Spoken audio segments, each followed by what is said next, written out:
You ready for your meeting? Yep. Knock him dead, all right? I'll call you later. You know what I want to do? I want to take off that robe and...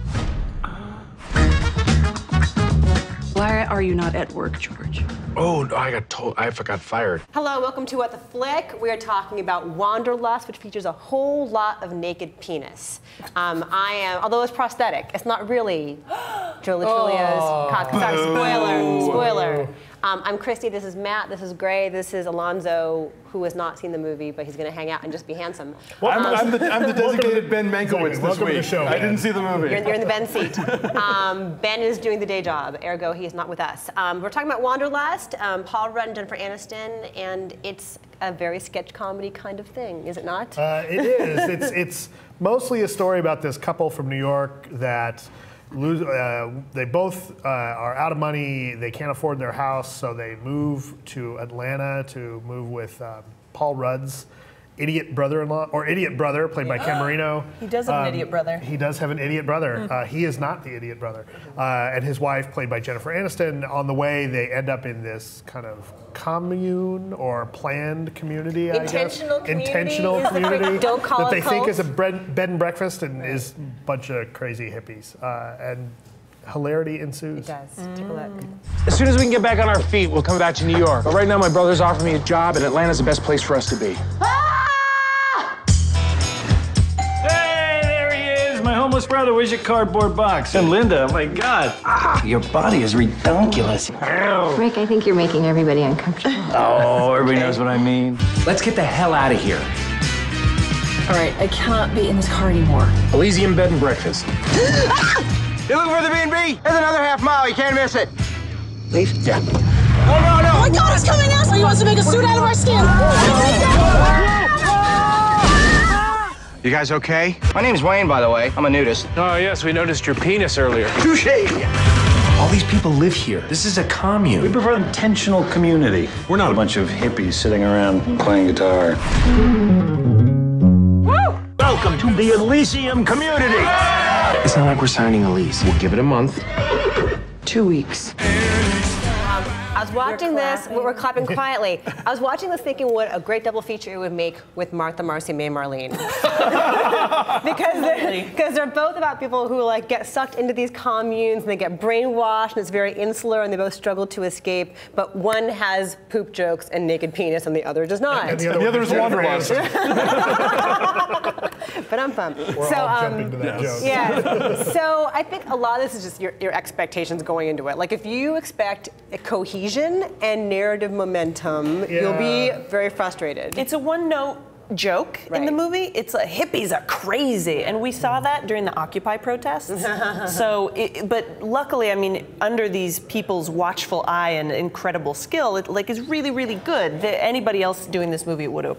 Right. It's directed by David Wayne of The State and co-written by Wayne and Ken Marino. It's all those guys have all worked together. Right. And it's about half of The State shows up in the movie at some point. Right. Anyone who's ever been on, busy. Yeah. Anyone who's ever been on Children's Hospital is in this movie. Yeah. Right, And it's I thought it was really funny. It's got a lot of laughs in it. The story does get kind of lost.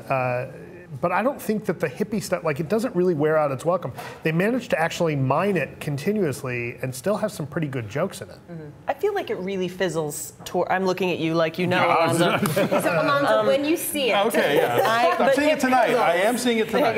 It fizzles toward the end. I mean, I think there's only so far that they can go, even though they're all great. But it is one of Jennifer Aniston's most tolerable performances. And would have been even more tolerable if she hadn't chickened out and we actually get to see her bare breasts. Right? You do see boobs, but they're obscure. Right, they're but we were obscured. supposed to see everything, and she decided she didn't want her new boyfriend to be bummed out, and so I blame Justin Theroux. Her new boyfriend who was in this, who is great. He's maybe the best thing, and I didn't realize who it was at first, because I just didn't know who all was in it. I'm like, who is this? I never recognize him from movie to movie, which is what I like about him. Me too. He looks really different in this, and he's all covered in like hair and beard, and he has these ridiculous catchphrases, and he's a total dork, but they all worship him like their leader. And I don't believe that he wants wants to keep us from Jennifer's boobs. I don't believe that. I can't believe it. It's on her. Okay, fine. Have we ever seen Jennifer's boobs? I'm thinking back, like Not even the breakup. Vince Vaughn. We saw Leprechaun in Space or whichever one she's in. She's the queen of back nudity. Right, because she does all that yoga on the beach in Malibu, because she can. Now, here's the thing. Okay, it's understandable for you're saying this is all like state people, and a lot of times when comedy troupes like that get together to make a film, they do wind up being very episodic and almost sketch-based.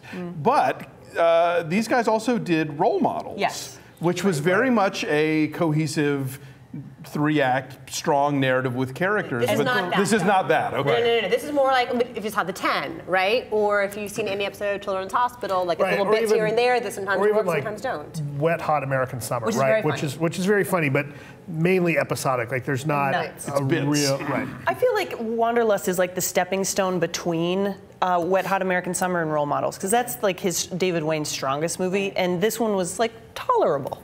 Yeah. It was fine. Yeah, a lot, though, I think, everyone gets an individual chance to shine. You have this great cast. It's like Catherine Hahn. I always love Malin Ackerman. I love that she can laugh at herself. And Ken Marino's very, very funny. But there's this one scene that had me, I was in a ball in my seat, looking at it through splayed fingers. When Paul Rudd, I'm not going to give it away, when Paul Rudd is talking to himself in the bathroom mirror. Oh my God. And it just keeps changing and getting more and more just weird and dangerous and dark, and I just had no idea where he was going to go with it, and I couldn't watch straight on. That's actually when it becomes like Martha, Marcy, May, Marlene, because I was clutching my boyfriend's arm, just going, no.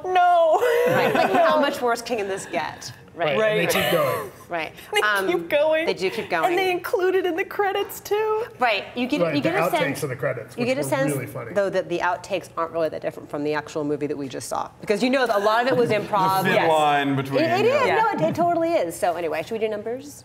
Sure. Okay. Go. Sure. I give it a 7. I give it a higher score, but no boobs. So it's a boob down factor, a negative boob factor. Penalized for cutting out Jennifer Aniston's boobs. Okay. Ed, you hear that? Justin Theroux. I give it a 7.5. I felt like it was not stellar, but it made me laugh. Yeah, I gave it a 6.8. I laughed enough. They do hammer some jokes into the ground repeatedly. Some work, some don't. It's the nature of the structure, so 6.8. That brings us to a 7.1. I did the math myself, people. No help. Big girl up here. Take that, Barbie. Yes, and so where are we in the tomato world on this? 75%. Okay, so we're about on track with them. There you go. All right. Average. Enjoy. Thanks. Bye.